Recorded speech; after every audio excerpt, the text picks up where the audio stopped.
Hai teman-temanku semua, Assalamualaikum warahmatullahi wabarakatuh. Kali ini Abang Jerry akan membahas kasus yang sangat mengerikan sekali ya teman-teman. Salah satu penyakit yang diakibatkan namanya ini nekrofilia. Mungkin sahabat Bang Jerry bingung apa sih itu nekrofilia. Kita akan bahas kasusnya teman-teman ya. Tanpa banyak-banyak kita akan masuki ke dalam pembahasannya. Let's go.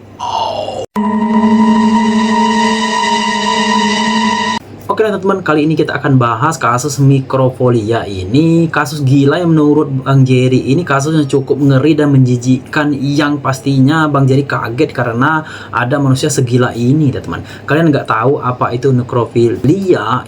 Nekrofilia itu semacam kelainan pada nafsunya teman-teman. Tapi nekrofilia ini nafsunya itu dengan mayat teman-teman ya. Mungkin menurut kita aneh, tapi sebenarnya emang ada orang yang bergairah sama mayat teman-teman ya. Dengan mayat biasanya orang pengidap ini bergairah ketika mencium bau mayat teman-teman. Bisa meningkatkan gairahnya teman-teman ya. Jadi sangat mengerikan sekali ini teman-teman. Kira-kira sebenarnya gilanya yang lebih seremnya karena suka dengan mayat, banyak pengidapnya pun dengan memaksa membunuh korbannya hanya untuk bisa berhubungan badan dengan mayat korbannya teman-teman. Ceritanya berasal dari Jepang teman-teman ya. Sebut saja namanya ini Ginzo Gurita. Ini adalah seorang pria asal Jepang yang tinggal di distrik Jibasat. Gurita ini berusia 21 tahun. Gurita ini membunuh seorang wanita yang sedang hamil tepatnya pada tahun 1948. Pastinya Gurita ini bukan hanya membunuh wanita, dia menyetubuhi mayatnya teman-teman. Karena Gurita ini seorang nekrofilia, soalnya korbannya Bang Jerry udah nyari di beberapa artikel, sampai nyari itu di artikel yang memang berbahasa Jepang, tapi nggak nemu juga karena semua artikel yang menjelaskan soal kasus Gurita ini di identitas korbannya itu nggak dipublikasi teman-teman. Mungkin identitas korbannya ini emang sengaja ditutupi oleh pihak kepolisian yang tujuannya emang menghargai korban atau keluarga korbannya teman-teman. Setelah Gurita melakukan aksi kejinya ini, semuanya berjalan mulus hingga ia pun ketagihan untuk melakukannya lagi teman-teman, dan mencari korban yang lain teman-teman ya. Hingga masih di tahun yang sama, tepatnya pada tahun 1948, dia kembali membunuh dua wanita lagi dan pastinya melakukan aksi nekrofilia ke mayat korbannya teman-teman. Jadi di tahun itu korbannya udah 3 orang teman-teman ya. Tepatnya pada tahun 1951 ia kembali seorang wanita yang berusia 29 tahun. Pastinya dia melakukan aksi nekrofilia ke mayat korbannya teman-teman. Tapi yang lebih gilanya, Gurita ini wanita itu dan menyetubuhi mayat wanita itu persis di hadapan 3 anaknya teman-teman. Sangat memilukan sekali dengan kisah ini teman-teman ya. Memang ada orang yang senang dengan mayat teman-teman ya. Suatu kelainan langka atau suatu kelainan gila teman-teman ya.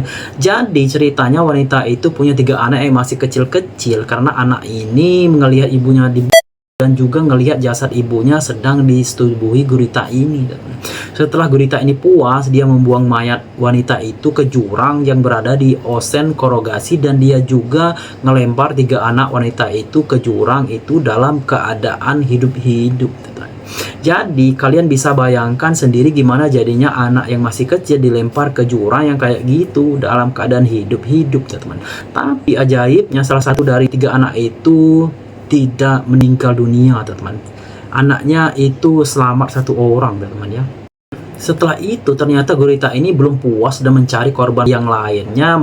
Mana setahun kemudian, tepatnya pada tahun 1952, ia kembali membunuh wanita lagi, yang pastinya ada yang melakukan aksi nekrofilia ke mayat korbannya teman-teman.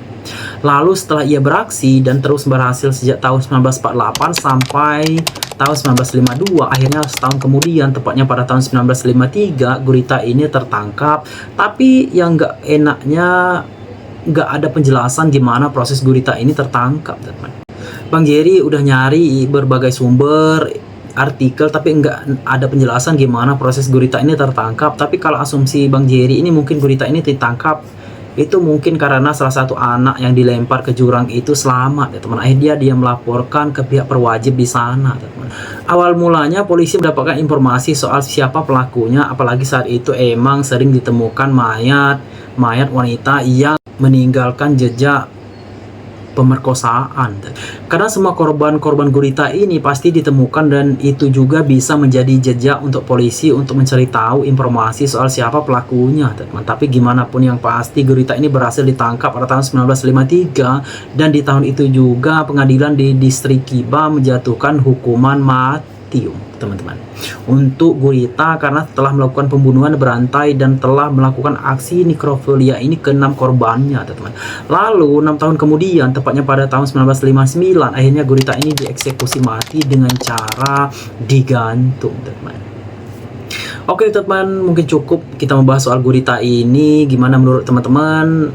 Mohon komen di bawah, teman-teman ya. Oke, cukup mungkin kita membahas pada kali ini. Semoga dengan video ini ada pembelajaran baik atau ada ilmu tambahan yang teman-teman dapat, teman. Mungkin cukup kita membahas video kali ini. Jangan lupa untuk like, komen, dan subscribe channel Bang Jerry. Yang sudah subscribe Bang Jerry doakan semoga panjang umur, sehat selalu, dan dimurahkan rezekinya tentunya, teman. Assalamualaikum warahmatullahi wabarakatuh, teman.